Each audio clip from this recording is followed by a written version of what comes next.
Hello ladies and gentlemen, my name is Dietrich and this is a 2024 Honda Civic Si sedan.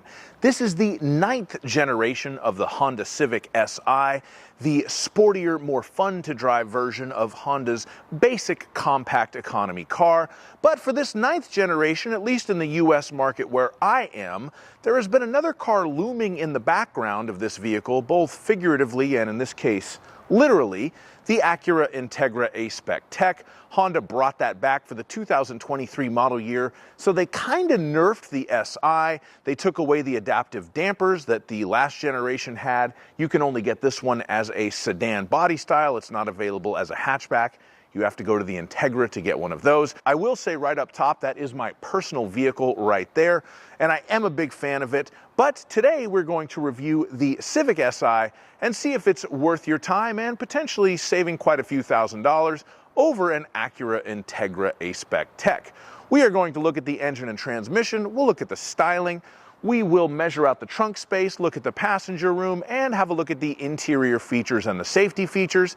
And of course, you can check the little slidey bar down below to find what interests you.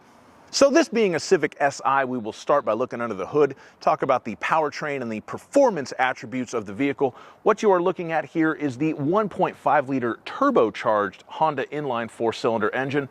Honda does use this engine in a lot of different vehicles. You can get it in Accords, you can get it in Civic Tourings, you can get it in CR-Vs. This version does highly recommend premium fuel, and when you put that in, you get 200 horsepower and 192 torque. It is a very flexible engine, it's very refined, it sounds good, the turbo lag is minimal. I really have nothing bad at all to say about this engine. Like I said, I do own an Integra A-Spec Tech that has the same motor, and it's been fantastic for me. And it's hooked up to, if anything, an even better 6-speed manual transmission. Fantastic transmission in the vehicle as well. Super slick shifting, and the gearing is very interesting. It is geared to rev high, especially on the freeway, but the engine's always refined, it always sounds good, it never feels stressed, and it will go from 20 to 90 miles an hour in 6th gear. It doesn't do it very quickly, but it does it without complaint or lugging. Of course, this being a Civic Si, it also has a helical limited slip differential to aid handling, and I guess if you really wanted to try to do some burnouts in a front-wheel drive car, this one could potentially do them, although I don't recommend that. It would wear the clutch out and be damaging on other drivetrain components. And of course, we also have upgraded brakes and a sport suspension to round off the package on the Civic Si, which is a very, very enjoyable car to drive. I will put a link to my POV test drive video in the description, so you can check that out if you'd like to. Now we'll move on to styling, and of course we do have the proper sporty touches that you need on a proper modern sporty car. We have the black trim around the windows, we have the black wheels, we have the gloss black spoiler in the back. Honda fans do kind of lament the loss of the Si hatchback for this generation, and I have to say that I do kind of feel their pain. I do think that the current generation of Civic looks a little bit better as a hatchback, and unfortunately the Si is not available in that body style, but the Si still does look very nice as a sedan. Overall, the proportions are very good. I do like the front end.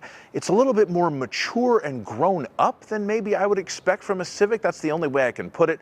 The headlights look sort of serious and no nonsense, but I do overall like the look of the car. I especially like it in this rally red paint. It should be noted that all Civic Si's come with a combination of this sort of black and red cloth interior, and the trim on the inside of the car is black and red as well.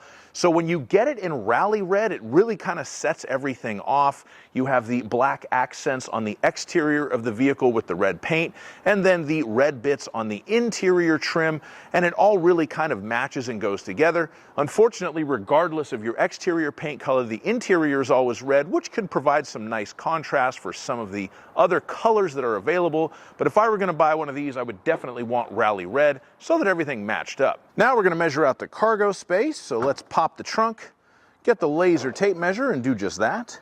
The length of the trunk from the rear of the trunk to the back seat with the seat up, 3 feet and 2 inches. The maximum width of the trunk from there to there in what I call the golf club hole, 4 feet and 9 inches. The minimum width of the trunk in between the wheel wells is 3 feet and 5 inches. The height of the interior of the trunk, 1 foot and 9 inches. And we do have a little cargo light right there. The length of the trunk with the back seats folded down is approximately 5 feet 9 inches. I say approximately because that is the measurement to the back of the passenger seat there, and it's set in a relatively mid position. The cargo floor is not flat. You got a hump there. Not the most usable cargo area, but not the worst. But you do have to get that A-Spec Tech Integra if you want the maximum cargo capacity. And if you need to lift something into the back of your Honda Civic Si, you'll need to lift it 2 feet and 3 inches off of the ground. And just for fun, if we look under here, we have the little funnel to put fuel in the capless fuel filler. We have the air pump and the flat tire repair kit. And we have a space for some contraband. So that's the trunk area in a Civic Si. Now it's time to have a look at the passenger space, and for this test I'll use myself. I'm 6'5", so let's see if I can sit behind myself in a Civic Si.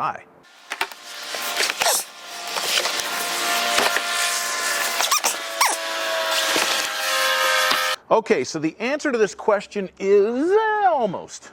So here I am in the front. I have enough knee room. I'm sitting upright, but I do have enough headroom. If I get into the back,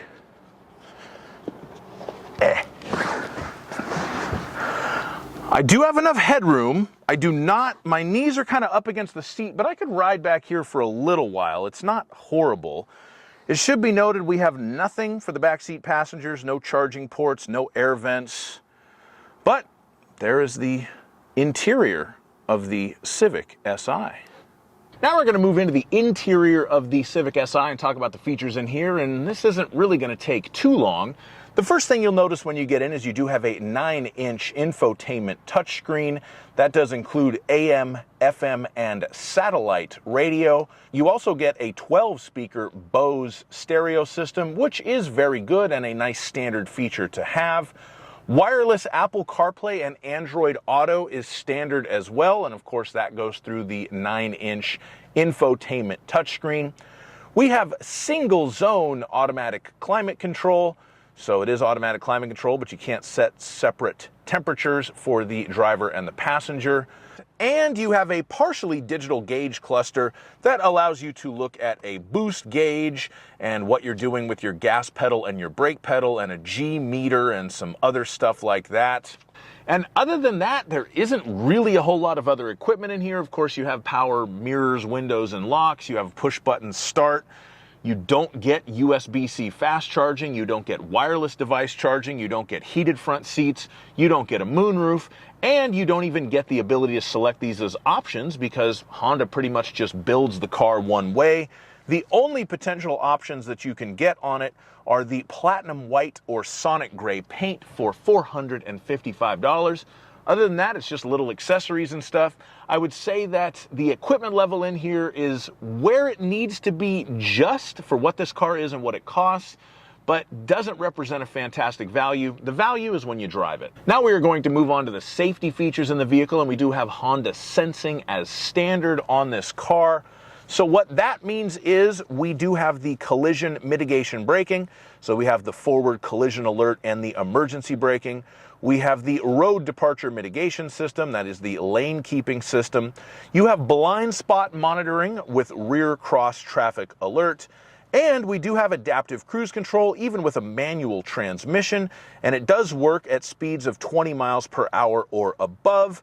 At speeds below 20, it tells you to drive yourself because it can't bring the car to a complete stop because it is a full-on clutch pedal vehicle. But I will put a video showing how to use that system in the description. You can check that out. I made it on an Acura Integra A-Spec Tech, but since these cars are so closely related, it's the same system. Thank you so much for watching my video on this Honda Civic Si. I do really like this car. When this car first came out and when the Integra A-Spec Tech first came out, my understanding was Honda dealers were marking these up, at least where I am in Southern California, so the price was about the same as an A-Spec Integra, and if that's the case, get the Integra all day long. But if it really is an $8,000 difference between the two cars, I guess that choice is up to you. I'm still glad I got the Acura because I like the fact that it's fancier and more comfortable when you put the adaptive dampers in comfort mode. But the Civic Si really is a great car. It's a ton of fun to drive. The powertrain engineering is fantastic and it's great. So thanks again for watching my video. I will put a link to my POV test drive video in the description. And as always, please like my video, subscribe to my channel, and have a great day. Bye-bye.